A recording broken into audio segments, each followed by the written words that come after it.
functioning as Grim Grizz for the video correspondence 1.4 with the hero looking for group guy.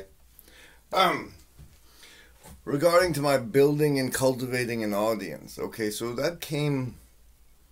The story goes like this: I escaped from this do nothingness I'm in now again, and I went to Portland to try to infiltrate the marijuana industry. But when I got up there, it didn't feel right.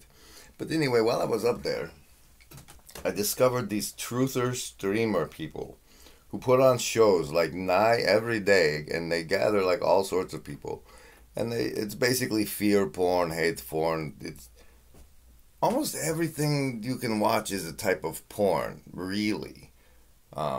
You're getting some, if it's a dopamine spike, or if it's a fear spike, or it's a lust spike, you know. But anyway, from when I was here, though, I was playing D&D at a radio station, and I discovered this critical role thing from my DM. He told me about it. And they were a bunch of voice actors that got together and played D&D on camera. And I would like it if the LARP gate went that way.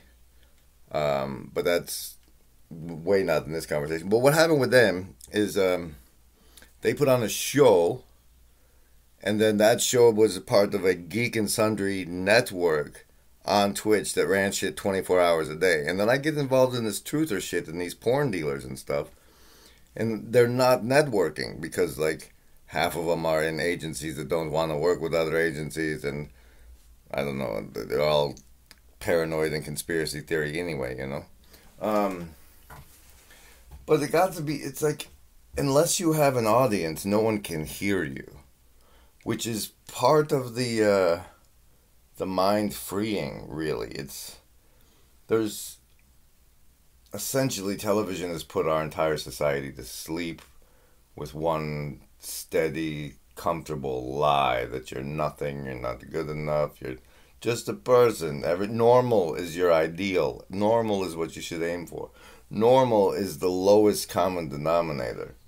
You make the most money by selling to the most people. The stupider the people are, the stupider your products become, and it's our society, right? So, but we're on this in the same way that the printing press allowed people who never had access before to print books and shit. We have this live streaming nonsense. This is the fourth wall between audience, like you're training your children to sit and look to an authority figure. And that's like building the fourth wall, that programming. That's the mind prison I'm thinking of. It's just this whole perspective of looking at life, your existence, and where you fit into society and how society is supposed to run. That programming is what increasing the spirit of play, augmenting reality with play, will help break people from. And then what they individuate into, what you look like after your mind is free is, I don't know, it depends on what you do with it. Or, like, if you can deal with what comes after it. If you can't deal with what comes after it, you end up making live streams and video correspondences and stuff. The part, it's just, I have this notion, you know, it's just a fucking notion, that if we get people, we get 12 people, and, like, maybe we try astrology, all right? And so we look at the 12 different functions, like like Mars is war, Venus is whatever, right? We look at those aspects, and we work how, like, we can make sure all of the aspects are present in a group of 12 monkeys, manifest, embodied by one monkey or another.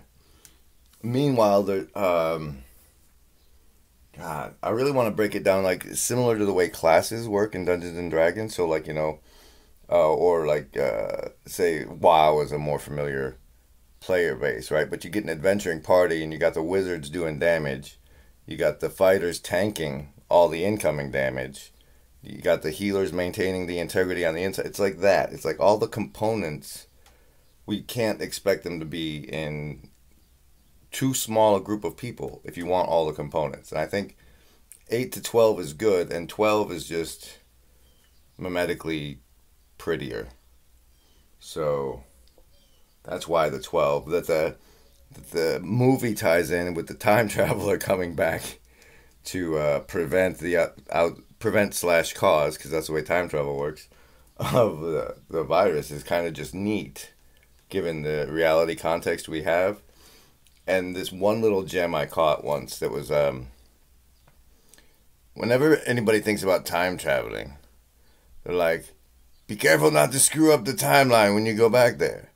But like, we're all in a timeline right now, and we're taking no care whatsoever not to screw up the timeline.